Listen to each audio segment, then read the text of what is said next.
Assalamualaikum warahmatullahi wabarakatuh. Balik lagi bersama saya Lili Suryani di channel Lili Sari. Apa kabar nih teman-teman semua? Semoga selalu dalam keadaan sehat ya. Di video kali ini kita akan membahas soal SKB kebidanan. Sebelum kita lanjut, bagi teman-teman yang masih baru maupun yang masih merah nih tombol subscribe-nya untuk ditekan dulu ya, agar teman-teman tidak ketinggalan kalau saya upload video baru tentang soal-soal SKB kesehatan. Oke teman-teman, sekarang kita masuk ke pembahasannya. Soal yang pertama, berapakah dosis kebutuhan vitamin A pada ibu tersebut? Nah, kita lihat soalnya. Seorang perempuan baru saja melahirkan di puskesmas dan saat ini dalam kala pemantauan. Hasil pemeriksaan tekanan darah 120/80, nadi 84, pernapasan 24, suhu 37,5 derajat Celcius, kontraksi kuat, TFU 2 jari di bawah pusat. Nah, yang ditanyakan tadi, berapakah dosis vitamin A yang dibutuhkan ibu tersebut? Yang bagian A, 1 biji dosis 200.000 international unit. Yang bagian B, 2 biji 100.000 international unit. Yang bagian C, 2 biji dosis 200.000 international unit. Yang bagian D, 1 biji dosis 100.000 international unit. Yang bagian E, 3 biji dosis 200.000 international unit. Jawaban yang paling tepat adalah C ya teman-teman, 2 biji dengan dosis 200.000 international unit.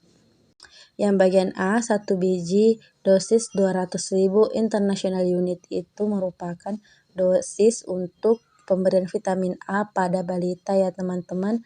Sedangkan yang bagian D, 1 biji dosis 100.000 international unit itu merupakan dosis untuk pemberian vitamin A pada bayi ya teman-teman, pada bayi yang berusia 6-11 bulan. Kita lanjut ke soal berikutnya. Tindakan bidan tersebut termasuk dalam. Nah, kita lihat sekilas optionnya, kemudian kita ke soalnya. Seorang bidan melakukan kunjungan rumah pada ibu nifas di desanya. Riwayat persalinan normal di puskesmas 6 hari yang lalu. Hasil pemeriksaan tekanan darah 110/70, nadi 84, suhu 37,5, pernapasan 22, TFO pertengahan pusat simfisis, lohea berwarna merah kekuningan. Nah, tadi yang ditanyakan tindakan bidan tersebut termasuk dalam A. KN1, B. KN3, C. KF1, D. KF2, E. KF3. Kita lihat dari datanya nih teman-teman. Yang fokus di sini di keterangan soal adalah ibu nifasnya. Di sini tidak ada keterangan bayi, meskipun sebenarnya kalau kunjungan nifas sudah pasti kunjungan bayi ya teman-teman. Namun di sini di keterangan soalnya itu fokus pada ibu nifasnya ya. Jadi jawaban yang mendekati itu antara KF1, KF2 dan KF3. Nah, kalau KF1 ini teman-teman merupakan kunjungan nifas 6 jam sampai 48 jam. KF2 pelayanan nifas itu 4 hari sampai dengan 28 hari. KF3 kunjungan ibu nifas 29 hari sampai dengan 42 hari. Jadi kalau dilihat dari keterangan soalnya teman-teman, ini nifas 6 hari yang lalu, berarti dia masuk KF2. Jadi jawaban yang paling tepat adalah D. Kita lanjut lagi ya teman-teman. Pertanyaannya adalah, kasus tersebut merupakan perdarahan nifas pada periode. Kita lihat sekilas optionnya, kemudian kita ke soalnya. Seorang perempuan melahirkan 12 jam yang lalu di puskesmas, mengeluh pusing dan lemas. Hasil pemeriksaan tekanan darahnya 90/60, nadinya 88, pernapasannya 20, suhunya 37,5, perut teraba lembek, terlihat banyak darah yang keluar dari jalan lahir. Nah, yang bagian A, immediate postpartum, B, early postpartum, C, late postpartum, D, taking hold, E, letting go. Kita bahas satu-satu ya teman-teman. Yang bagian A, immediate postpartum. Nah, immediate postpartum ini dimulai dari plasenta lahir sampai dengan 24 jam. Sedangkan yang bagian B, early postpartum. Early postpartum ini dimulai dari 24 jam sampai dengan 1 minggu setelah persalinan. Kemudian yang bagian C, late postpartum. Nah, late postpartum ini teman-teman dimulai dari 1 minggu sampai dengan 5 minggu setelah persalinan. Yang bagian D dan yang bagian E ini merupakan fase dalam masa nifas ya teman-teman, yang mana taking hold ini dimulai dari 3 hari sampai dengan 10 hari persalinan ya teman-teman. Yang letting go itu lebih dari 10 hari masa nifas, ditandai dengan sudah menerima tanggung jawabnya sebagai seorang ibu. Jadi jawaban yang paling tepat dilihat dari soal karena dia adalah postpartum 12 jam, berarti dia masih termasuk dalam periode immediate postpartum. Jadi jawaban yang paling tepat adalah A. Soal berikutnya, ini merupakan pelepasan plasenta melalui mekanisme. Jadi yang ditanyakan adalah mekanismenya nih ya teman-teman. Nah, kita lihat dari keterangan soalnya. Seorang perempuan 28 tahun melahirkan 5 menit yang lalu di puskesmas. Saat ini sedang dalam proses manajemen aktif kala 3. Telah diberikan suntikan oksitosin 10 international unit dan adanya semburan darah sebelum plasenta keluar. Nah, yang ditanyakan tadi ini merupakan pelepasan plasenta melalui mekanisme A. Schultz, B. Dunchan, C. Kushner, D. Stresemann, E. Klein.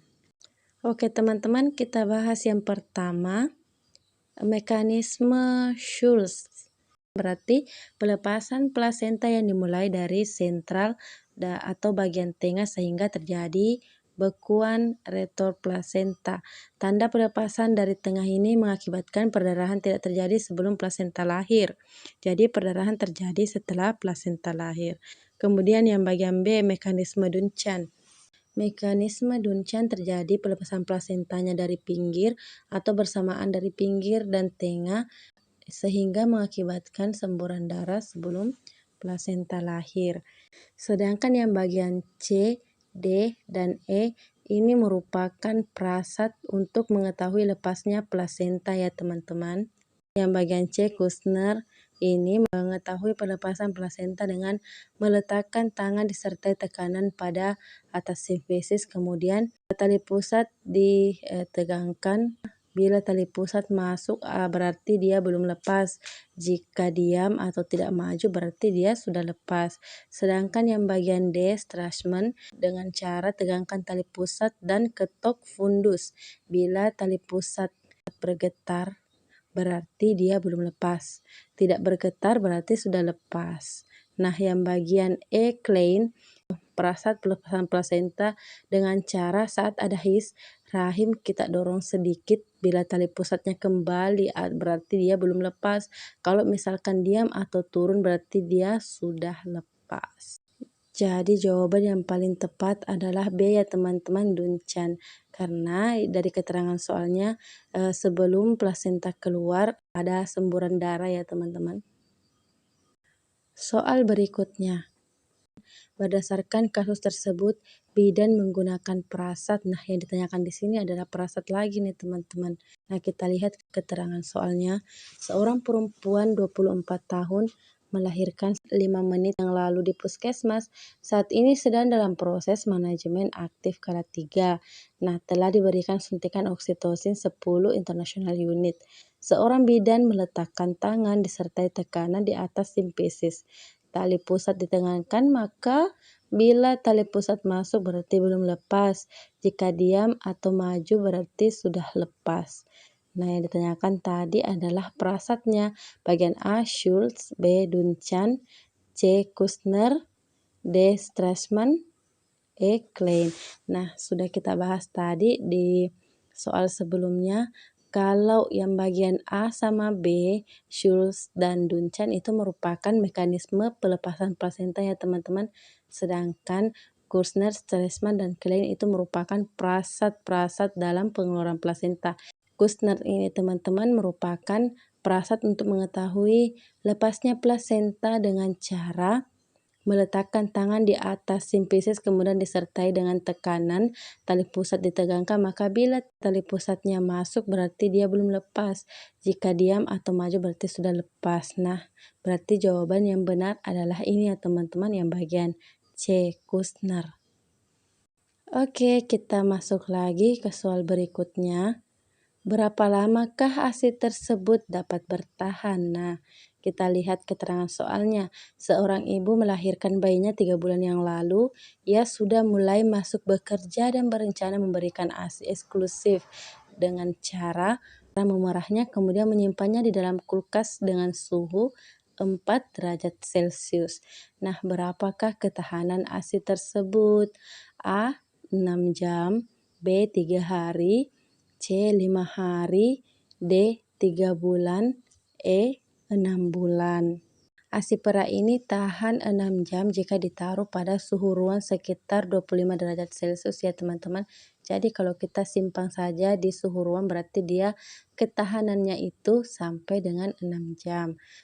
Jika kita simpan di dalam kotak pendingin yang ditambah dengan kantung es atau ice pack, maka dia tahan sampai 24 jam.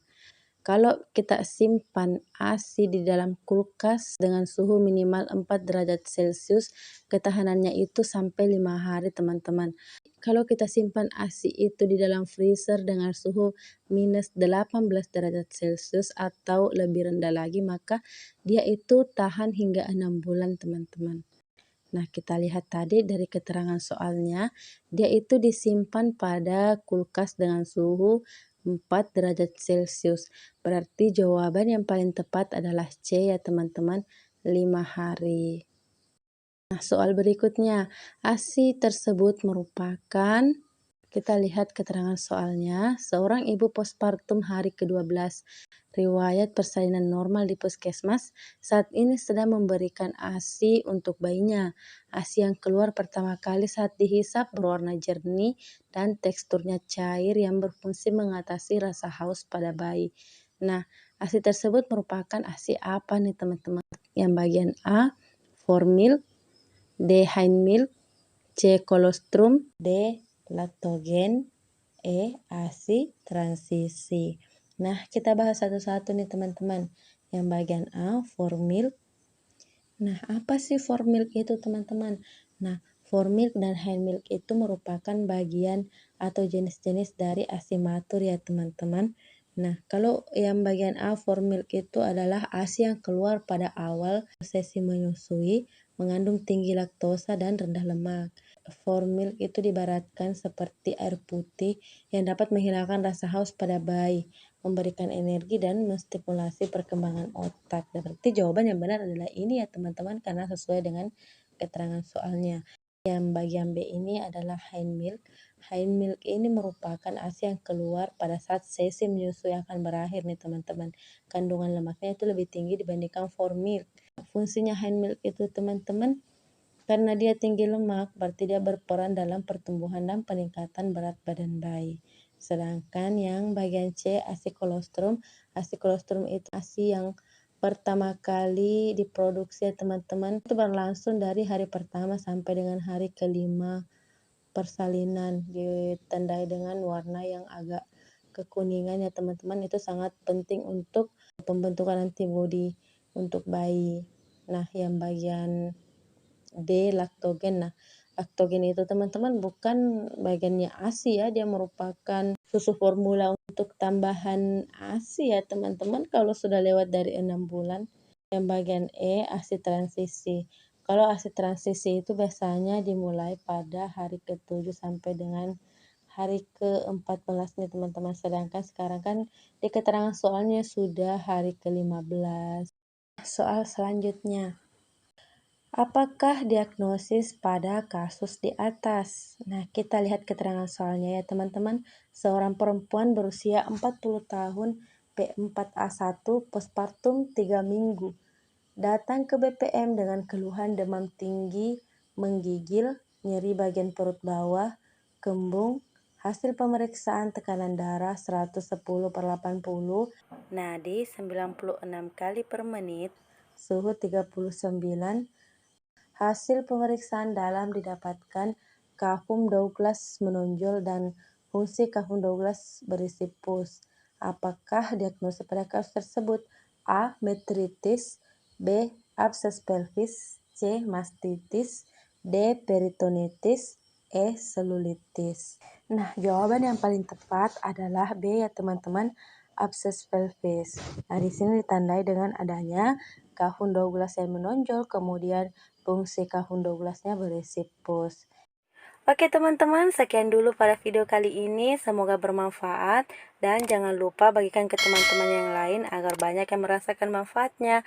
Karena ingat teman-teman, satu kebaikan akan menghasilkan kebaikan yang lain. Terima kasih sudah menonton dan sampai jumpa di video berikutnya. Assalamualaikum warahmatullahi wabarakatuh.